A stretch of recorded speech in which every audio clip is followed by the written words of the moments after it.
Happy Wealth Wednesday, Erikan. I'm so glad to have you here. I'm Erikan. It is nice to connect with every single person that's listening. I am currently an investor in the venture capital world within this crypto universe, gnarly, gnarly land.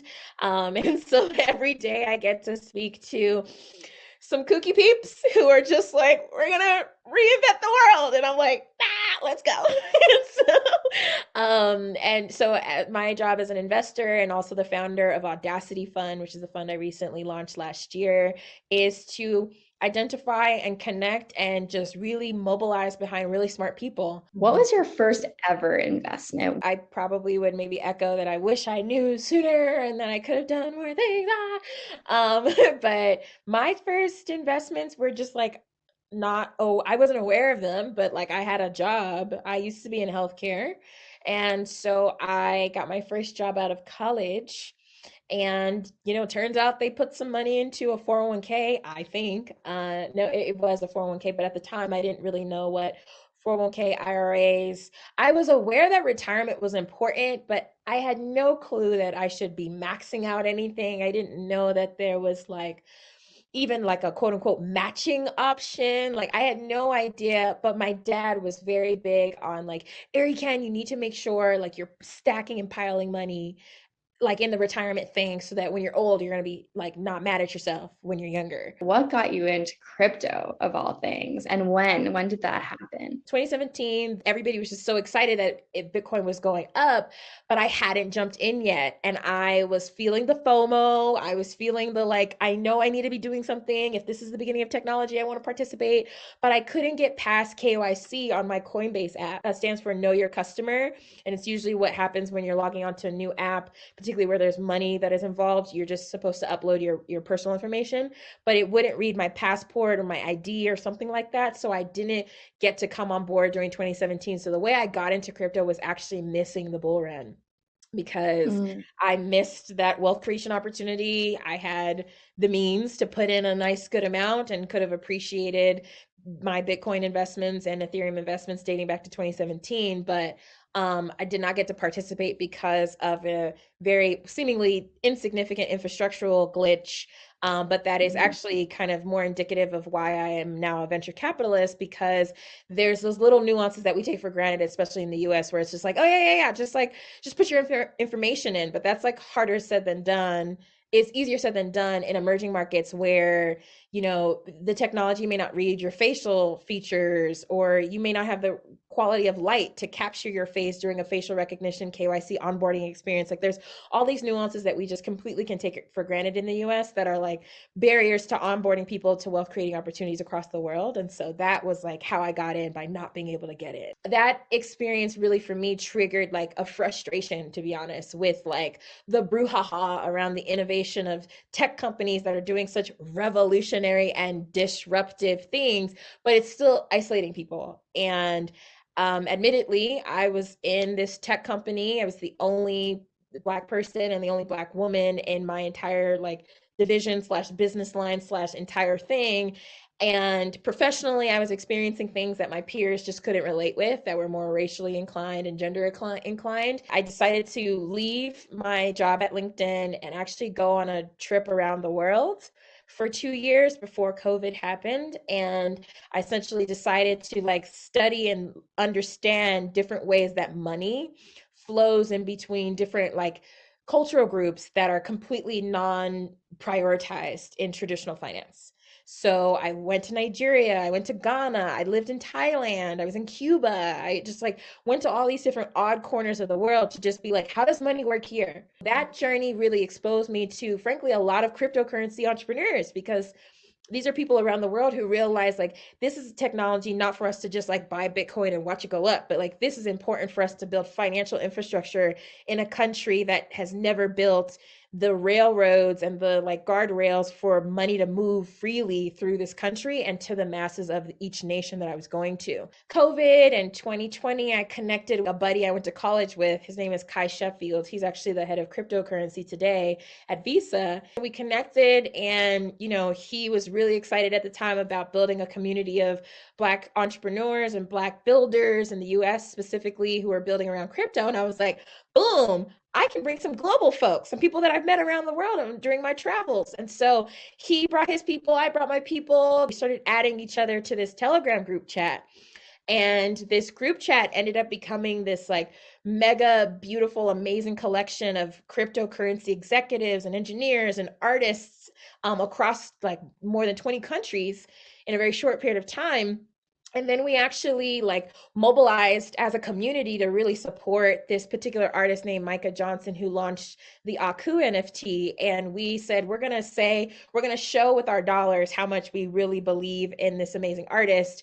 And, you know, in addition to the community that he had already built and our community, he was able to generate $1 million in the first minute of sales for his NFT. And it showed everybody what I am capable of doing in this space and in this industry, and mobilizing communities of people that you wouldn't otherwise expect to have economic power, and bring them to an opportunity where we could see what our power really does for one another. And after that, I got a number of people actually asking me to be the CEO of their company. And I was very flattered, but I realized if I lock up my time with one, I may not be able to fully benefit from all. So I realized that I should raise a fund so I can, you know, invest, but also give the same advice that they were looking for in asking me to be their leader, just from a different side of, you know, the team. So launched Audacity last year, kind of following that arc, really inspired by Coinbase and my experience with Coinbase, and being frankly isolated from a wealth creating opportunity. What role in the wealth space do you play, and why is it important? Culture is an asset. It's a form of capital. It is a form. It helps, you know, if you're a business executive and you need to think about what your expansion strategy is into Latin America, you're going to want somebody, whether it's you or a team member who speaks maybe Spanish or Portuguese, to give you access to a whole nother region where you expect to make hundreds of millions, billions of dollars. That is cultural capital. That is saying somebody has access to a community that has their own way of doing things, and that their way of doing things are inaccessible to me unless I understand that culture and unless I understand that experience. Well, all of that momentum and energy is making somebody money. And so that is essentially an asset with multiple assets within it. And so I get excited about using not even just NFTs, but just the way that people consume and spend their dollar, and they're putting a dollar into a game that they love or a sport that they love, and turning that frankly, they're lending resources to the company to then use to build that business. They're technically an investor, but we've called them consumers for a long time. And so this is essentially, using this technology, we allow consumers to become investors. We allow the 1.7 or 1.5 or so $1 trillion spending power of Black people in the United States to become the investing power of this community. There's, I think it's 1.9 or maybe 1.3 of the Latinx community in the United States. They spend 1.3 or 1.7 trillion dollars every single year, and I think Black America spends like 1.5 total between Black and brown people in the United States. $3 trillion minimum every single year on things, just like anyone else spends money on things. But what if that money was instead invested into things that actually generate them returns? And so I'm excited to see how people can consume culture, but in the form of assets that actually return value back to them. A lot of innovation, just in general with the internet, has actually come from parts of the world that no one was expecting it to come from. So mobile payments today, our ability to have Venmo and Cash App and all those other things, a lot of that was inspired by innovation that came out of Kenya, where people were saying, I'm SMS, I'm sending you a text back and forth, but I'm going to actually send a payment in that text. And so that's innovation that came from Kenya, where Mark Zuckerberg himself flew down to Kenya to understand what this technology was so that they can incorporate that into Facebook's payment infrastructure. In the cryptocurrency markets globally, metaverse globally, Web3 globally, it is the Philippines, it is Kenya, it is Nigeria, it is Argentina, it is El Salvador that are rapidly eclipsing adoption rates in the United States. And these demographics are creating new normals like play to earn, where now everybody is wanting to raise capital and build a new play to earn game. But that was inspired by what the masses across Vietnam and the Philippines decided to do with this technology that could change their lives and create income for themselves. That's not something that someone who's used to having a cushy environment around them knows to just innovate around. These things are uh, crypto is being adopted around the world for purposes of survival. And it's just a different context when you're used to everything working for you versus when you're not. And you need to use this technology to like change your life. And so I'm mostly excited about emerging markets, but we see emerging communities as also a really amazing opportunity to tap. So emerging communities are communities that haven't had exposure to wealth creation opportunities, like Black people all over the world, Latinx people all over the world, women all over the world. So it's just like there's so much potential. What do you think is the most exciting thing you've learned in this process that you would want others to know? Mm, I think what gives me chills is people just learning to trust themselves. Mm. And that one is so trusting yourself is actually really hard. Like because you have so many influences on what you're supposed to do, what you're not supposed to do. Oh, as a woman, my husband does this, or like I don't my husband manages the finances, but like sis, what if you did? Like what if you had some inclinations? What if you were with some girlfriends and you heard something that makes you want to invest? And what does it look like for you to trust your own self and your friend group? We love the guys, but what does it look like for you to have autonomy and how you think about what you do with your money, and also in trusting your intuition on saying, I think this is going to be big. I think this is going to be meaningful. And then for everybody, it's like, we have the privilege, I'm going to assume, we're generally, I think, millennial age or so. And so I think it's great that we get to say, we've seen past iterations of the internet and we knew what those became because we largely were the consumers of those things. With Web 2, we consumed social media. With Web 1.0, we used email and blogs and new websites. This is a lot of people's time. This is a lot of people's time to make something of themselves. And so that's just really exciting. And it's great to see people do it in an entrepreneurial spirit. Mm. And is there a person or a company who inspires you in this space and why? You inspire me, Alana. I love our conversations.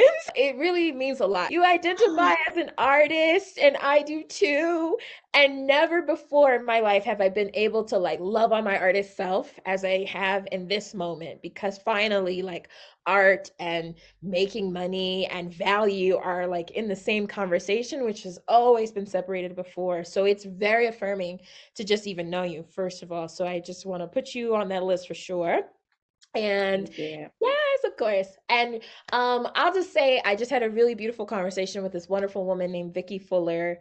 And she's a huge inspiration to me. She currently is a powerhouse lady in traditional finance, and she's, cooking up some cool things, perhaps in the crypto world. And I'm just really inspired, to be honest, to be helping some traditional finance people figure out where they can make an impact. So those people inspire me a lot because it's gonna be everybody working together who desire to like really create a better world, especially in the interest of people who've never had a chance, which is gals like us and people that come from communities like mine, whether it's African immigrants, Black folks, women, all sorts of, gender nonconforming. Like there's so many people to serve in this time, and so just a lot of opportunity ahead. So, with that, like, what advice would you give to someone getting started? Follow what feels fun, because it's really interesting how fun has been and play has been what's driven this technology.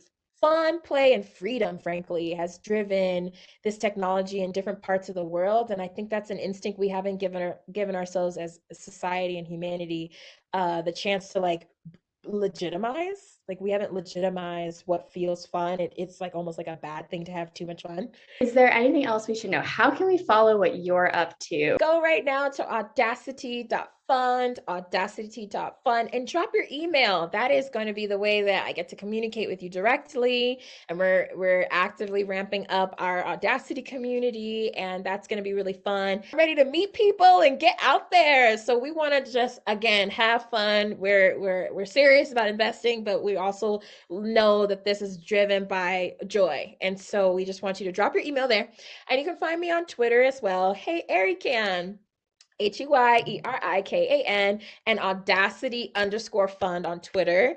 And those are also the same handles on Instagram. And of course, find me on LinkedIn. And anytime you see me in these crypto streets, say what's up, say hi. It's always good vibes.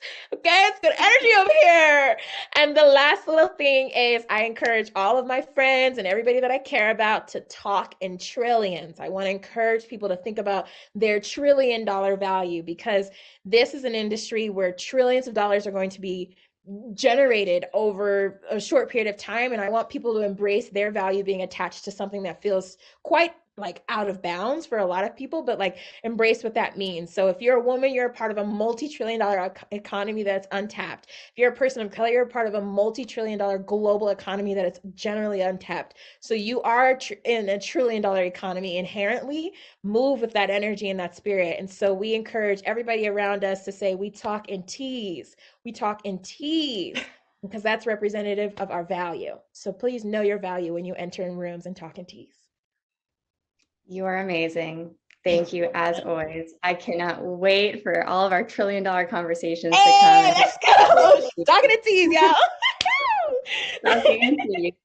Thanks so much, Erikan. Thank Talk you, to you Alana. soon.